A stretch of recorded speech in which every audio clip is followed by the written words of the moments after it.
Hello everyone, welcome to सावरिया classes. आज हम लोग चैप्टर 4 सिक्योरिटी एनालिसिस के प्रैक्टिकल कॉन्सेप्ट करने वाले हैं। So let's start.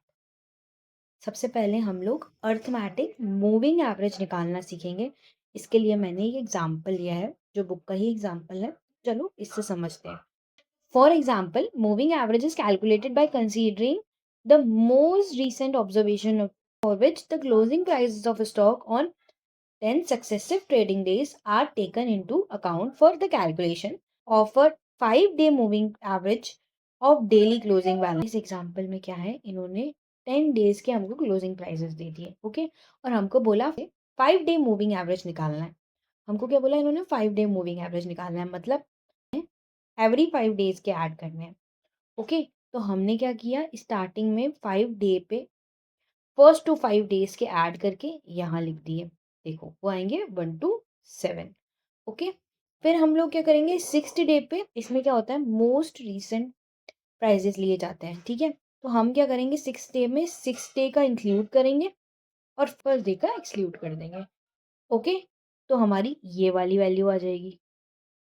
Okay, same thing हम लोग 7th डे पे करेंगे। ओके, ये वाली वैल्यू ऐड कर देंगे हमारी, और सेकेंड ईयर की वैल्यू को डिडक्ट कर देंगे, तो हमारे पास ये वाली वैल्यू आ जाएगी।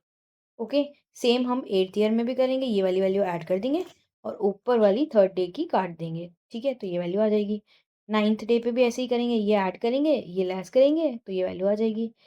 10th डे पे ये करेंगे कि वैल्यू ऐड करेंगे और ये वाली लेस कर देंगे, तो 10th डे पे 6 to 10 डे की हमारे पास ये वाली वैल्यू आ जाएगी। ओके, अब हमारे पास ये वैल्यू आ गई। ठीक है, लेकिन हमारे को मूविंग एवरेज कितनी डेज का निकालना है, 10 डेज का निकालना है। ठीक है, तो 5 को 10 बनाने के लिए मुझे क्या करना पड़ेगा, 2 से मल्टीपल करना पड़ेगा।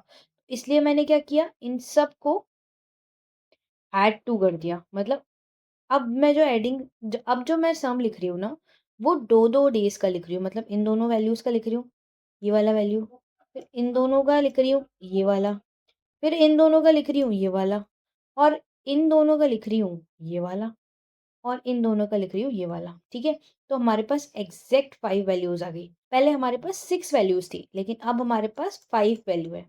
ओके, तो मैंने 5 वैल्यू लेने के लिए क्या किया, टू टू वैल्यूज को मैंने आपस में ऐड कर दिया। ठीक है, अब ये जो वैल्यूज आई, इसमें मैं डिवाइड 10 करूंगी। डिवाइड 10 क्यों कर रहे हैं, क्योंकि जो हमारे डेज हैं वो 10 है। ओके, तो मैंने क्या किया, इन सारी वैल्यूज को 10 से डिवाइड कर दिया। तो हमारे पास जो ये वैल्यू आई, ये आई हमारे पास अर्थमेटिक मूविंग एवरेज। ठीक है मैम, बहुत सिंपल था। आईसीआई ने आज तक एग्जाम में ऐसा कोई क्वेश्चन नहीं पूछा। अगर एग्जाम में ऐसा कोई क्वेश्चन आएगा तो इस एग्जाम्पल से ही आएगा, तो इसलिए मैंने आपको ये एग्जाम्पल सॉल्व करवा दिया। Okay, potential moving average. ठीक है, ये हम कैसे निकालते हैं, closing price of the day minus exponential moving average previous day का, और इसमें हम मल्टीप्लाई करेंगे एक्सपोनेंट को और फिर ऐड कर देंगे प्रीवियस डे का एक्सपोनेंशियल मूविंग एवरेज। ठीक है, ये हम एक्सपोनेंट कैसे निकालते हैं, देखो ज़्यादातर हमको क्वेश्चन में गिवन होता है। इफ इन केस क्वेश्चन में गिवन नहीं है तो हमने सेफर साइड पे ये वाला फॉर्मूला पुट कर रखा है, लेकिन याद रखना अगर क्वेश्चन में गिवन है तो हम लोग वही यूज़ करेंगे। ठीक है, हम अपना दिमाग नहीं लगाएंगे मैम हमारे से ये वाली वैल्यू नहीं निकल रही है। ओके, ये फॉर्मूला तब यूज़ करना है जब आपके पास एक्सपोनेंट की वैल्यू नहीं हो। ओके, फॉर्मूला क्या है, 2/n+1। Okay, now question number 1 हमारी बुक का क्वेश्चन है। चलो इसे सॉल्व करते हैं। एग्जाम में बहुत बार ये क्वेश्चन पूछा भी जा चुका है। ठीक है, तो जल्दी से करते हैं। Closing values of NSE Nifty from 6 to 17 day of the month of Jan of the year 2020 were as follows. हमको ये डेट्स दे रखी है और इस डेट्स के अकॉर्डिंग हमको ये वैल्यूज दी हुई है। ठीक है मैम, जिस दिन नो ट्रेडिंग डे है उस दिन हमको कुछ नहीं, वैल्यू ही नहीं दे रखी है, तो हम लोग काट देंगे वैल्यूज को, मतलब उसका इन्फॉर्मेशन ही काट देंगे। ओके, तो हमको कुछ इन्फॉर्मेशन नहीं दे रखी है तो हम लोग वो डेट्स ही काट देंगे, वो डेट हम यूज ही नहीं करेंगे। ओके, नाउ तो हमारे पास डेट कितनी बची, 6, 7, 10, 11, 12, 13 और 17 की डेट्स बची। हमको क्या कैलकुलेट करना है, एक्सपोनेंशियल मूविंग एवरेज कैलकुलेट करना है। ठीक है, ऊपर वाली वैल्यूज का। ठीक है, the previous day exponential moving average जो हमको दे रखा है वो 15,000 दे रखा है। The value of exponent is 0.062 okay for 31 days. हमारी कैलकुलेशन के बेसिस पे हमको डिटेल एनालिसिस भी बताना है। So let's start. सबसे पहले क्या किया, सॉल्यूशन में फॉर्मूला लिख दिया। ओके और उस फॉर्मूले के बेसिस पे देखो मैंने तुम्हें सबसे पहले क्या सिखाया, सबसे पहले ब्रैकेट सॉल्व करना है। ठीक है, तो वही चीज़ लिखी है, पर मैंने इसे क्या किया है, एक टेबल फॉर्म में प्रेजेंट कर दिया है। आईसीआई ने भी इसको एक टेबल फॉर्म में बना रखा है, तो आप चाहो तो इस फॉर्मेट को अपने नोट्स में भी इंक्लूड कर सकते हो। ठीक है, डेट सेंसेक्स, जिसका मतलब ये है जो हमारा closing price of the day है ना, वो ये है। ओके देखो ऊपर क्वेश्चन में भी सेंसेक्स लिख रखा है। ठीक है, इसलिए प्रीवियस ईयर का एक्सपोनेंशियल मूविंग एवरेज निकलेंगे। ठीक है, फिर उन दोनों को माइनस कर देंगे। देखो तो हमने यानी क्या किया, थर्ड कॉलम में ब्रैकेट सॉल्व कर लिया। ठीक है, फिर हमको एक्सपोनेंट की वैल्यू तो पता ही है, ठीक है, जो हमको क्वेश्चन में गिवन है, उससे मल्टीप्लाई कर देंगे इसको, जो हमारा डिफरेंस आया उसको इससे मल्टीप्लाई कर देंगे। ठीक है, फिर हमारे पास ये प्रीवियस डे की वैल्यू सेकंड में दी ही थी। ठीक है, तो हमको क्या करना है, ऐड कर 2 और 4 को ऐड करना है। अगर ये ब्रैकेट में दिखा रखा है मतलब ये नेगेटिव है, तो हम लोग डायरेक्ट नहीं माइनस कर देंगे। हम लोगों ने सबसे पहले क्या किया, डेट्स लिख दी जब जब ट्रेडिंग हुई थी। ओके और उसके बेसिस पे हमने उनके प्राइजेस लिख दिए, उस डेट पे क्या प्राइजेस थे। ओके हम लोगों को exponential moving average previous day का गिवन है 15,000, तो मैंने यहाँ पे ये पुट कर लिया। मैम बाकी में भी सब में पुट करना है नहीं, 7 के लिए तो प्रीवियस डे का ये होगा ना, है ना। ओके और फिर इनको जब एडलेस करेंगे तो हमारी नेगेटिव वैल्यू आएगी। ओके और फिर मैं उसमें मल्टीप्लाई कर दूंगी हमारा एक्सपोनेंट का वैल्यू। इस वैल्यू को यानी 4 को और इसको माइनस करेंगे। ब्रैकेट में है मतलब ये माइनस में है, तो मैं आपको बोल रही हूँ ऐड करना है, मतलब ये दोनों जब आप ऐड करोगे तो ये ऑटोमेटिकली लेस हो जाएगा। ठीक है, तो आपके पास ये वाली वैल्यू आएगी। भाई ऑटोमेटिकली तो लेस नहीं होगा, आपको यहाँ पे लेस करना है। ठीक है, में आप लोगों ने पढ़ा होगा कि प्लस और माइनस माइनस हो जाते हैं। ठीक है, तो ये माइनस में है ये प्लस में है तो माइनस हो जाएगा। ठीक है, और ये वाली वैल्यू हमारे पास आ जाएगी, तो हमारे को प्रीवियस डे का एक्सपोनेंशियल मूविंग एवरेज मिल जाएगा। ठीक है, और उसके बेसिस पे हम लोग क्या करेंगे, इस वैल्यू में से ये वैल्यू माइनस करेंगे तो हम फिर नेगेटिव आएगा, और से माइनस फिर हम लोग उसको क्या करेंगे, एक्सपोनेंट से मल्टीप्लाई कर देंगे। ठीक है, और फिर इस वैल्यू और इस वैल्यू को आपस में एडलेस करेंगे तो मेरे पास ये वाली वैल्यू आएगी। ओके सेम थिंग मैं दोबारा रिपीट करूंगी 10th डे पे भी। ओके और फिर हमारे पास ये वाली वैल्यू आएगी, फिर इस वैल्यू को मैं एक्सपोनेंट से मल्टीप्लाई करूंगी और ये वाली वैल्यू आ जाएगी। ठीक है, सेम थिंग आपको रिपीट करनी है इस क्वेश्चन में और आपका आंसर आ जाएगा। ठीक है, अगर आपने नोटिस किया हो तो ज़्यादातर क्या हो रहा है, हमारी वैल्यू इंक्रीज हो रही है, तो मार्केट क्या है बुलिश नेचर का। ठीक है, मार्केट और ऐसा लग रहा है कि मार्केट जो है ना शॉर्ट टर्म पीरियड तक या मीडियम टर्म पीरियड तक है ना सेम ही रहने वाला है। ठीक है, तो हम लोगों को क्या करनी चाहिए, मार्केट में लॉन्ग पोजीशन लेनी चाहिए, यानी शेयर्स को बाय करना चाहिए। ओके, अगर आपको ये क्वेश्चन समझ में नहीं आया तो वापस बैक जाके वो वीडियो देखो। क्यों, क्योंकि ये क्वेश्चन बहुत इंपॉर्टेंट है। देखो मेरी चॉइस में भी आया है, एमटीबी में भी आया है। ठीक है, और मैं नहीं चाहती इतना सिली से क्वेश्चन के लिए आपके मार्क्स कटें। ओके, इसमें कैलकुलेशन पार्ट है, तो आपको आपकी प्रैक्टिस होगी तभी आप सॉल्व कर पाओगे जल्दी से जल्दी।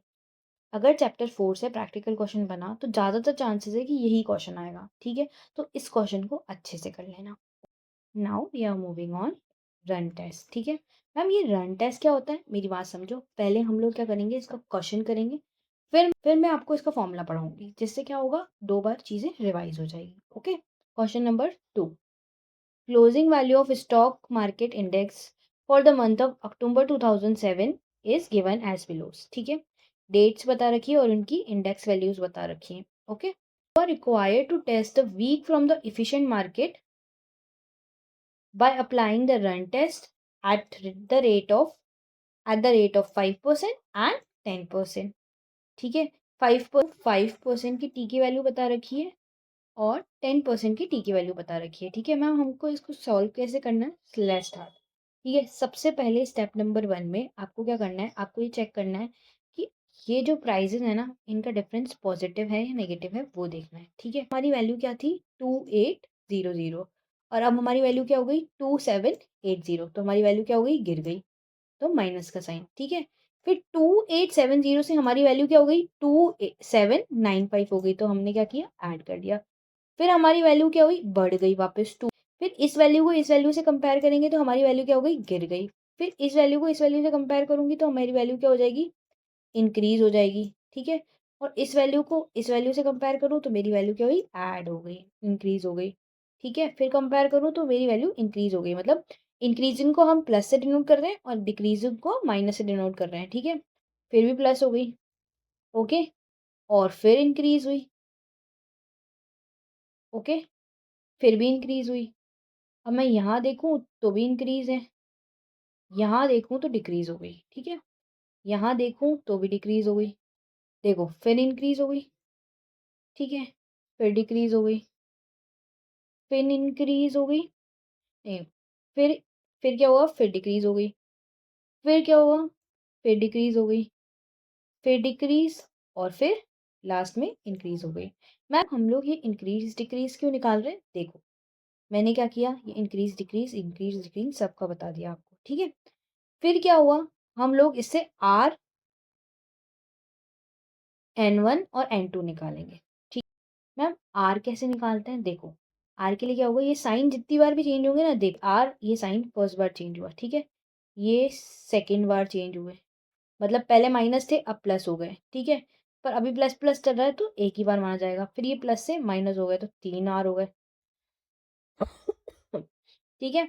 फिर ये माइनस से प्लस हो गया तो R 4 हो गए, लेकिन 4R देखो कितने चल रहे हैं, ठीक है, यहाँ तक चल रहे हैं। फिर ये प्लस से माइनस हो गए तो R 5 हो गया, ठीक है। फिर ये माइनस माइनस चल ही रहा है, ओके, तो ये 5 ही माना जाएगा।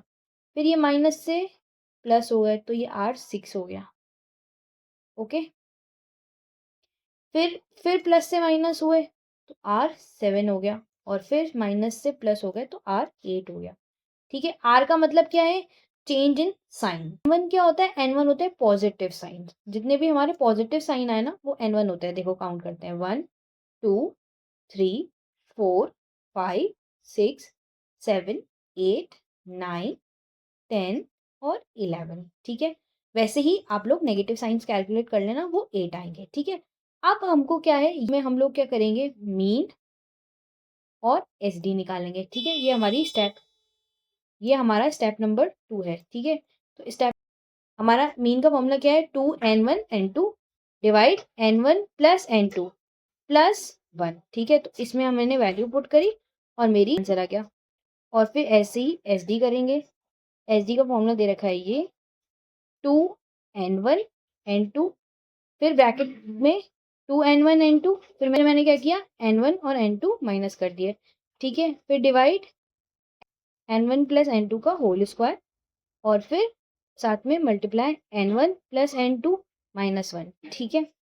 मैम हम लोग इस फॉर्मूले को याद कैसे करें? देखो, मैंने अलग तरीके से याद किया था, अगर आपको इससे अच्छा तरीका आता है तो आप उस तरीके से याद कर लो और कमेंट में वो तरीका बता भी देना, ठीक है। मैं मुझे तो कुछ नहीं आता, मुझे ये पता है कि SD जब भी निकालते हैं ना तो रूट तो लगता ही है ना, तो मैंने रूट लगा दिया, पहली चीज़। और दूसरी चीज़ मुझे ये पता है कि मुझे मीन का फॉर्मूला तो ईजिली याद हो जाएगा, ठीक है। तो मीन का फॉर्मूला क्या है, 2n1n2, ठीक है, यहाँ पे n1 plus n2, okay. Now अब मैंने क्या किया, मैंने इस फॉर्मूले में गलती से 2n1n2 दो बार लिख दिया, ठीक है। और मुझे याद आया कि नहीं यार, मुझे तो ये दो बार नहीं लिखना चाहिए था, एक बार लिखना चाहिए था। तो मैंने क्या किया, एक n1n2 यहाँ से कम कर दिया, ओके। यहाँ से मैंने क्या किया, n1n2 कम कर दिया, और यहाँ मैंने क्या किया, यहाँ मैंने n1n2 जोड़ दिया। क्यों? क्योंकि यहाँ पे देखो माइनस करने के बाद भी एक n1n2 ज़्यादा है, तो मैंने ये वाली चीज़ यहाँ पे लिख दी n1n2, ठीक है। अब मुझे यहाँ ज़्यादा है तो यहाँ पे भी मैंने ज़्यादा दिखा दिया, ठीक है। और फिर मैंने इसको क्या किया, होल स्क्वायर कर दिया, और फिर मैंने यहाँ पे होल स्क्वायर किया, यहाँ पे मुझे 1 लिखना था पर मैंने गलती से स्क्वायर कर दिया, ठीक है। तो मैंने यहाँ पे -1 दिखा दिया। आई नो बहुत वियर्ड तरीका है, पर हाँ धीरे धीरे एक दो बार सुनोगे ना तो आपको धीरे धीरे फॉर्मूला याद होने लग जाएगा। क्योंकि आप सोचोगे ना कि मैं एग्जैक्ट फॉर्मूला याद रखूँ तो नहीं होगा। आप अगर इस मामले को धीरे धीरे बनाने की कोशिश करोगे तो आपको कैसे ना कैसे याद हो जाएगा, ठीक है। फिर मैंने क्या किया, फिर मैंने इस मामले में फटाफट फटाफट वैल्यूज पुट कर दी, ओके। और उसके बेसिस पे सॉल्व कर दिया। ये सॉल्व करना आप लोगों को इजीली आता होगा, और फिर मेरी ये वाली SD आ गई। फिर स्टेप नंबर 3 में हम क्या करते हैं, लोअर लिमिट और अपर लिमिट निकालते हैं। लोअर लिमिट कैसे निकालते हैं, mu minus T multiply S D, ठीक है, mean minus T multiply S D, ठीक है। तो पहले मल्टीप्लीकेशन सॉल्व करते हैं और फिर माइनस और ऐड करते हैं, ठीक है। लोअर लिमिट में माइनस करते हैं, अपर लिमिट में ऐड करते हैं। उस बेसिस पे मैंने 5% का निकाल लिया तो ये वैल्यू आई, और अपर लिमिट की ये वाली वैल्यू आई। 10% के हिसाब से निकालूंगी तो ये वाली वैल्यू आएगी और ये वाली वैल्यू आएगी।